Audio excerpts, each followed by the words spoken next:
투란도트는 시기적으로 1926년에 초연된 작품이기 때문에요. 정말 새로운 오페라, 새로운 시대의 오페라라고 할 수 있습니다. 그런데 사실 소재 자체는 아주 아득한 옛날의 중국 이야기를 다루고 있죠. 대본은 주세페 아다미, 레나토 시모니라는 사람들이 썼고요. 원작이 있는데요. 이 원작이 두 가지 종류가 있습니다. 투란도트는요. 카를로 고치라는 그 이탈리아를 대표하는 극작가가 쓴 투란도트가 있고요. 이 작품은 벌써 1762년에 초연이 됐어요. 정말 그 바로크 시대에서 이제 고전주의로 넘어온 그런 시기죠. 1762년이면은요. 그래서 이탈리아에서는 막 그 연극의 개혁 운동이 일어나고 있었던 그런 시대였습니다. 그래서 연극을 좀 더 아주 생생하고 사실주의적인 것으로 만들려는 그런 시도가 일어나기 시작했던 그런 시기고요.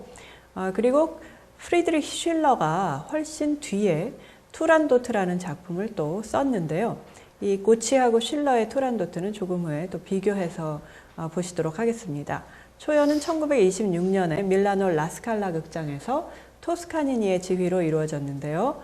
토스카니니는 푸치니하고 아주 절친한 친구였어요. 그래서 푸치니의 유지를 받들어서 이제 푸치니의 제자였던 프랑코 알파노라는 사람에게, 그 작곡가에게 이 푸치니가 죽은 뒤에 그 완성하지 못했던 마지막 부분을 푸치니의 스케치에 충실하게 마무리를 해라, 이렇게 감시 감독을 했고, 그렇게 해서 사실 알파노라는 사람은 자기도 좀 그 자기 색깔을 드러내고 싶었는데 훨씬 더 멋지게 길게 자기 스타일로 작곡을 좀 했었는데 토스카니니가 검열을 해가지고 푸치니처럼 들리지 않는 부분은 다 지워버렸답니다. 그래서 알파노는 열심히 작곡했는데 반 이상을 그냥 뜯겨버리고, 그래서 그냥 푸치니의 주제들을 살린 부분만 남겨서 그렇게 초연을 하게 됐습니다.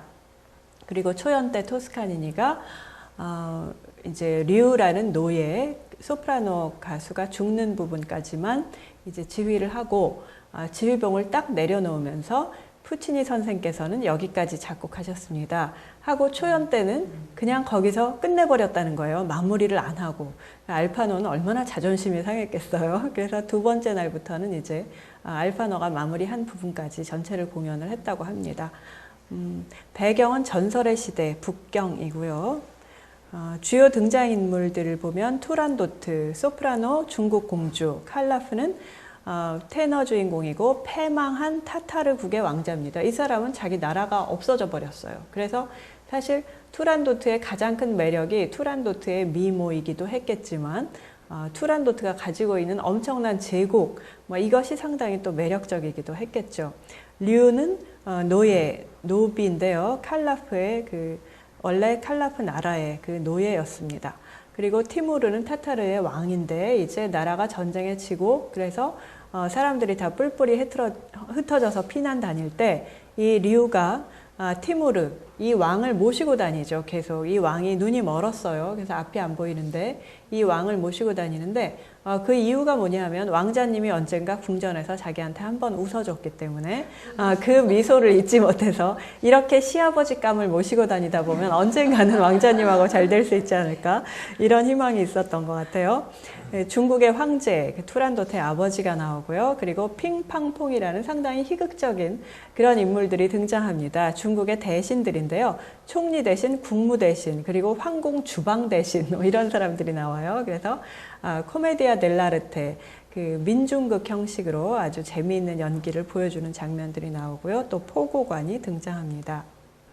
자, 투란도트라는 이상한 이름은 무슨 뜻일까요? 프랑스 작가인 프랑스와 들라크로아가 쓴 아라비아 설화집 천일일화라는 게 있습니다. 천일야화 말고요. 또 다른 작품 천일일화가 있어요.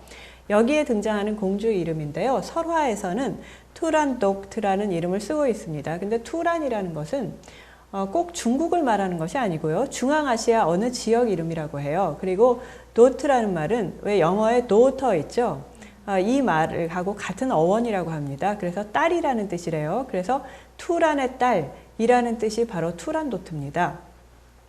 그러니까 사실은 정확하게 중국 공주도 아닌 거죠. 근데 그 당시 유럽 사람들이 생각하기에는 중국이나 일본이나 중앙아시아나 다 거기가 거기라고 생각했기 때문에 그냥 이렇게 중국이라는 지명을 정해버린 것 같습니다. 고치와 쉴러의 투란도트를 비교해서 보면은요, 이탈리아 작가인 카를로 고치는 코메디아 델라르테 형식, 코믹 풍자극으로 투란도트를 썼어요. 그래서 이 이야기를 보면 왕자는 아주 무례한이고 투란도트 공주는 기분파에다가 제멋대로이고 뭐 사람을 자기 마음대로 죽이는 그런 잔인한 성격으로 묘사가 되어 있습니다. 그런데 프리드리히 쉴러라는 작가는 괴테하고 쌍벽을 이루는 그 독일의 대문호죠. 이 사람은 미적 이상주의에 충실했던 사람이에요. 그래서 예술을 통해서, 이런 공연을 통해서 인간을 계몽할 수 있다고 굳게 믿었던 사람입니다. 특히 연극을 통해서. 그래서 이 사람이 연극 투란도트를 만들었을 때는 투란도트하고 왕자가 처음에는 인격적으로 별로 잘 갖춰진 그런 사람들이 아니었지만 둘이서 만나서 사랑을 해가는 과정에서 정신적으로 성장해가는 그런 모습을 그렸습니다. 그래서 왕자는 아주 진실하고 진지한 사랑을 가지고 투란도트한테 자기가 기꺼이 굴복하고, 그리고 공주도 도덕적이고 윤리적인 태도로 왕자를 대하게 되는 이런 성장하는 인물들을 그려냈습니다. 그리고 푸치니의 투란도트는 이 카를로 고치의 작품보다는 쉴러의 작품을 토대로 하고 있다고 합니다. 음악의 동양적인 색채가 상당히 강한데요. 푸치니는 1920년에 런던을 여행하면서 여기서 알게 됐던 중국 음악들을 참고로 해서 중국식 멜로디를 이 전체 작품에서 7번 사용했습니다. 핑팡퐁, 이 대신들이 등장하는 장면이나 뭐 어린이 합창 이런 데서 오음계를 많이 쓰고 있어요. 서양의 칠음계가 아니라 오음계를 쓰고, 그리고 중국에서 온 뮤직박스, 오르골이라고 하는 그런 이제 뚜껑을 열면 음악이 나오는 그런 박스 있죠. 그런 데서 황제 찬가를 듣고 그 멜로디도 작품에 썼습니다.